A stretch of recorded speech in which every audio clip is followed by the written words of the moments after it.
Yang pertama, KPPS mengumumkan pelaksanaan pemungutan suara di TPS 5 hari sebelum hari pemungutan suara. Tahap kedua, KPPS menyampaikan formulir model C6 KPU paling lambat 3 hari sebelum hari pemungutan suara. Orang yang sudah meninggal dunia, tidak dikenal, dan pindah alamat harus dicatat dalam keterangan formulir C6 KPU yang tidak terdistribusi. Selanjutnya, wajib dikembalikan ke PPS serta dicatat ke dalam berita acara model BA C6 KPU. Pada tahap ketiga, KPPS mendirikan TPS 1 hari sebelum pemungutan suara dengan ketentuan sebagai berikut. Untuk tahap keempat, KPPS menyiapkan perlengkapan pemungutan dan penghitungan suara paling lambat 1 hari sebelum hari dan tanggal pemungutan suara diterima KPPS dari PPS. Berikut perlengkapan yang perlu disiapkan: kotak suara, bilik suara, tanda mengenal, lem perekat, ballpoint, gembok atau alat pengaman kotak suara, spidol, stiker nomor kotak suara, surat suara, tinta, segel, paku, tali pengikat dan bantalan, sampul kertas, karet pengikat suara, kantong plastik, formulir berita acara dan sertifikat, dan alat bantu tunanetra. Tahapan persiapan pemungutan suara. Pada hari pemungutan suara, ketua dan anggota KPPS sudah berada di TPS lambat-lambatnya pukul 6 pagi. KPPS memeriksa TPS, peralatan dan perlengkapannya. KPPS memasang salinan DPT, DPTB, DPC, DCT, anggota DPR, DPD, DPRD Provinsi, dan DPRD Kabupaten atau Kota pada papan pengumuman. KPPS menempatkan kotak suara masing-masing jenis pemilu di dekat anggota KPPS 6 secara berurutan sebagai berikut. Pertama, Presiden dan Wakil Presiden, yang kedua DPR RI, yang ketiga DPD RI, yang keempat DPRD Provinsi, dan yang kelima DPRD Kabupaten atau Kota. Tahap pelaksanaan pemungutan suara. Pukul 7, Ketua KPPS membuka rapat. Pengucapan sumpah seluruh anggota KPPS dan petugas ketertiban TPS.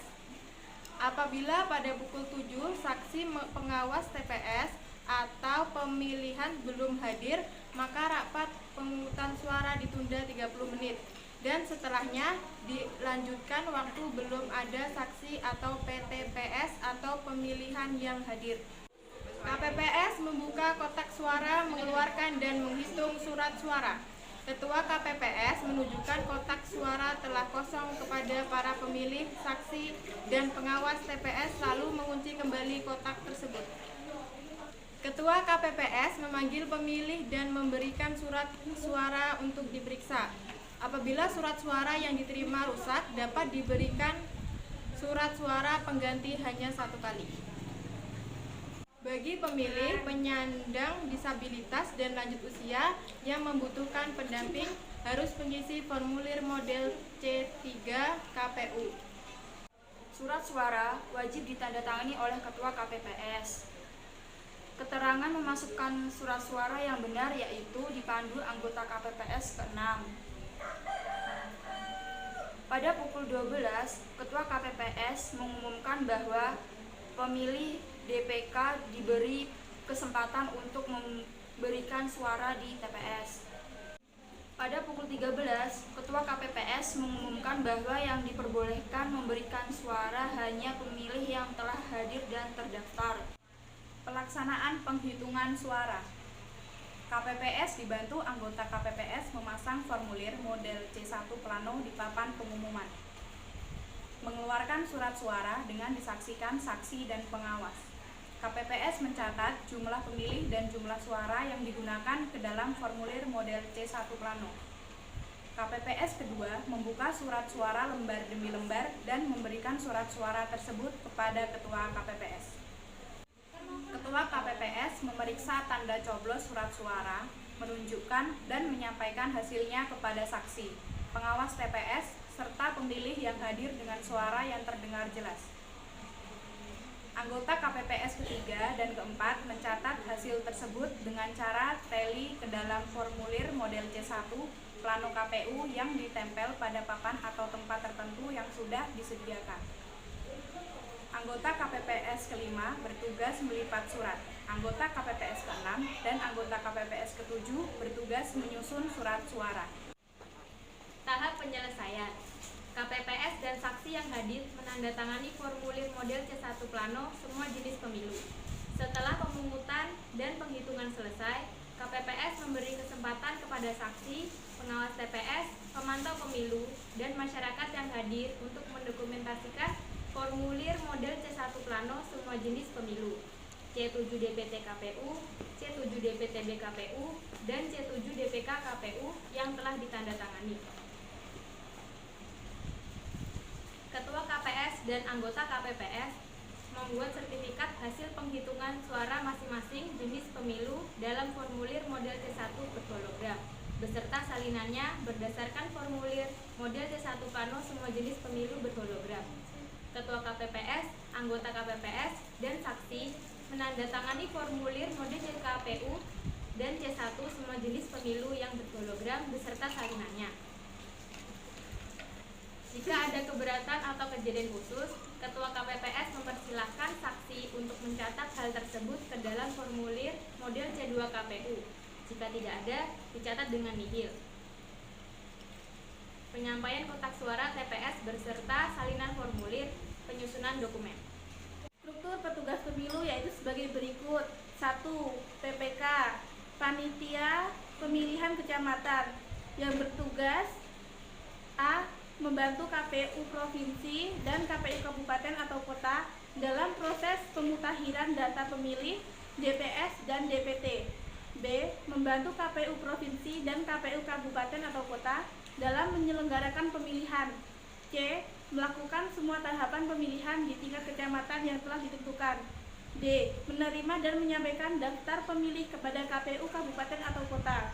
E. Menerima dan menyerahkan laporan daftar nama PDP. Yang kedua yaitu PPS atau Panitia Pemungutan Suara, yang bertugas A. Membantu kabupaten atau kota dan PPK dalam melakukan pemutahiran data pemilih, DPS, DPSHP, dan DPT. B. Membentuk KPPS. C. Melakukan verifikasi dan rekapitulasi dukungan pasangan calon perseorangan. D. Mengusulkan calon PPDP kepada KPU Kabupaten atau Kota melalui PPK. E. Melakukan BIMTEK kepada PPDP. F. Mengusulkan nama anggota petugas ketertiban TPS kepada KPU Kabupaten atau Kota melalui PPK. Yang ketiga yaitu KPPS, kelompok penyelenggara pemungutan suara. Tugas KPPS adalah yang pertama bersama PPS menentukan lokasi dan membuat TPS. Yang kedua menyampaikan form model C6 KWK pemberitahuan untuk memilih di TPS kepada pemilih yang terdaftar dalam DPT dan DPTB 1. Mengumumkan dan menempel salinan DPT di TPS, menyerahkan salinan DPT kepada saksi yang hadir, melaksanakan pemungutan dan perhitungan suara di TPS, mengumumkan hasil penghitungan suara di TPS, menindaklanjuti dengan segera temuan dan laporan yang disampaikan oleh saksi, panwas TPS, peserta pemilihan dan masyarakat pada hari penghitungan suara. Yang keempat ada Bawaslu, Badan Pengawas Pemilihan Umum, yang bertugas A. Menyediakan, menyimpan, mendokumentasikan, dan mengamankan informasi. B. Memberikan layanan informasi publik yang tepat, cepat, dan sederhana. Yang C. Menyusun dan menetapkan standar operasional prosedur SOP informasi publik. D. Melakukan pengujian konsekuensi. E. Melakukan klarifikasi terhadap informasi dan pengubahannya. F. Menetapkan informasi yang dikecualikan yang telah habis jangka waktunya. G. Menetapkan